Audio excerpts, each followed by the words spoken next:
Everyone, good evening.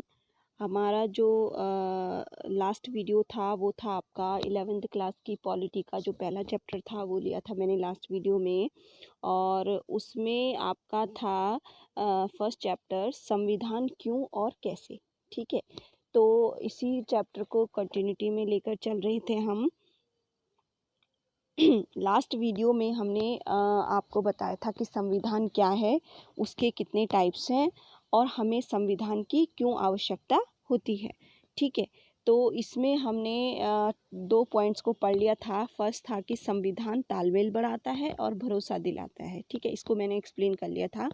Second था निर्णय निर्माण शक्ति की विशेषताएं, यानी जो संविधान है वो क्या है, निर्णय करता है कि कौन मतलब कि हम किसको शक्ति देंगे, किस मेंबर को शक्ति देंगे या किसके पास हमारी निर्णय करने की शक्ति होगी। ठीक है, तो जो थर्ड पॉइंट है हमारा वो हम इस वीडियो में डिस्कस करेंगे। ठीक है, तो थर्ड पॉइंट है हमारा सरकार की शक्तियों पर सीमाएं, सरकार की शक्तियों पर सीमाएं। ठीक है, तो जैसे आपको पता है कि एक उदाहरण के तौर पे लेती हूँ मैं कि सपोज़ आपने अपने देश के प्रधानमंत्री को इलेक्ट कर लिया है। ठीक है, तो इलेक्ट कर लिया है और वो तब भी इलेक्ट करने के बाद भी आपका मतलब अपने नियम के अनुसार, मतलब अपने बनाए हुए जो उसके नियम थे उसके अकॉर्डिंग आप पे रूल कर रहा है। ठीक है, जैसे बोलता है सपोज़ प्रधानमंत्री तो बहुत दूर की बात हो गई, मैं उदाहरण लेती हूँ आपकी क्लास का उदाहरण लेते हैं। ठीक है, सपोज़ आप अपनी क्लास में एक मॉनिटर चूज़ करते हो। ठीक है, मॉनिटर आप कैसे चूज़ करोगे, आप मेजॉरिटी के बेस पे मॉनिटर को चूज़ करते हो कि जो सबसे सहमति जो होगी, जितनी परसेंटेज ज़्यादा होगी इसी के लिए, तो वो आप अपना मॉनिटर चूज़ करोगे। ठीक है, तो क्या पता वो मॉनिटर जो बना वो क्या करता, अपने बनाए हुए नियमों के आधार पर आपकी क्लास को मॉनिटर करना स्टार्ट कर देता है। ठीक है, जैसे वो जिसको चाहे उसके साथ पक्षपात कर सकता है, जिसको चाहे उसका नाम लिख सकता है, जिसको चाहे उसको ज़्यादा महत्व दे सकता है। ठीक है, लेकिन जो हमारा संविधान है वो क्या करता है, उसको कंट्रोल करता है। वो ऐसा नहीं कर सकता। क्यों? क्योंकि उसके ऊपर भी पावर है, स्कूल है, उसके ऊपर टीचर है, तो वो अपनी मनमानी नहीं कर सकता। सेम इसी तरीके से अगर आपने किसी को चुन लिया है, मतलब चुनाव करके आपने किसी मेंबर को चुन लिया, अपना प्रधानमंत्री चुना, सीएम चुना, इवन अपना ग्राम का प्रधान चुना आपने उसको, अब वो क्या बोलता है, वो बोलता है कि आपको किसी स्पेशल रंग के ही कपड़े पहनने हैं। ठीक है, कहता है कि आपको स्पेशल कोई भाषा बोलनी है, क्योंकि आपको पता है कि हम जब समाज में रहते हैं तो हमारे डिफरेंट डिफरेंट भाषा के, जाति के, धर्म के लोग हैं, तो वो किसी एक चीज़ को फोर्स करके बोलता है कि ऐसे ही करना है, बल्कि कहता है कि इस जाति के लोगों का यहाँ पर ज़्यादा वर्चस्व होगा, या आपको वाइट रंग के कपड़े ही पहनने हैं, या आपको मंदिर में ही पूजा करनी है, या आपको इसी स्कूल में एडमिशन लेना है। ठीक है, इस तरीके की अपनी मनमर्जी से वो आप पे आपके रूल थोपने की कोशिश करता है।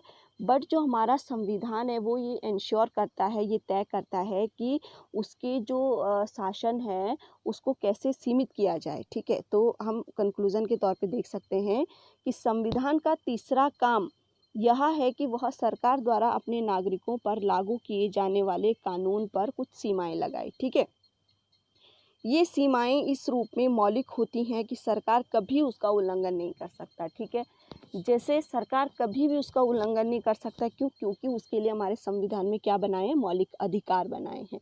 तो जो मौलिक अधिकार हैं हमारे, उनके विरुद्ध वो हम पे कोई भी नियम रूल थोप ही नहीं सकता है।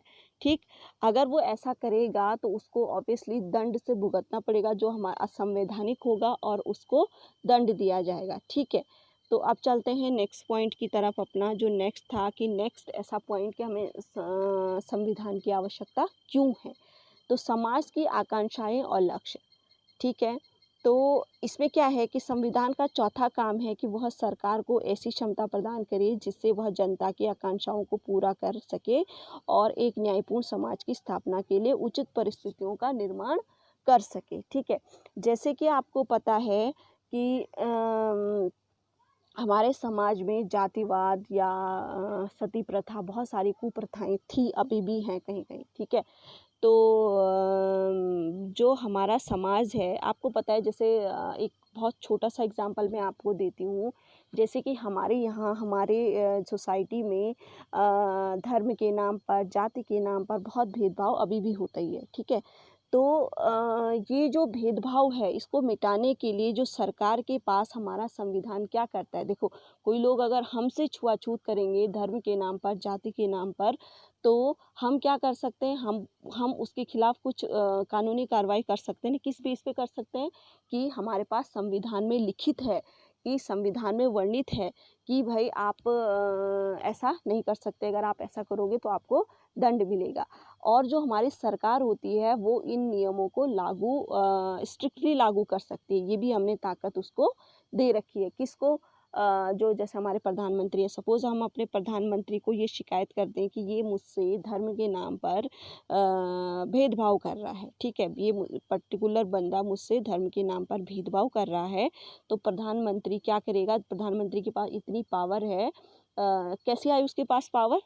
संविधान से, ठीक है। तो संविधान ने जो हमारे पदाधिकारी हैं, जिनको उसने निर्णय लेने की शक्ति दी है, ना सिर्फ उसकी जो शक्तियाँ हैं उसको सीमित किया है, बल्कि उसको एक्स्ट्रा अधिकार भी दिए हैं, ताकि अच्छे बेहतर समाज के लिए वो उन अधिकारों को स्ट्रांगली यूज़ कर सके, ठीक है। तो ये था आपका हमें संविधान की आवश्यकता क्यों होती है। आई होप आपको ये 4 पॉइंट समझ में आ गए होंगे। अब मिलते हैं आपको इसी चैप्टर की कंटिन्यूटी में नेक्स्ट वीडियो।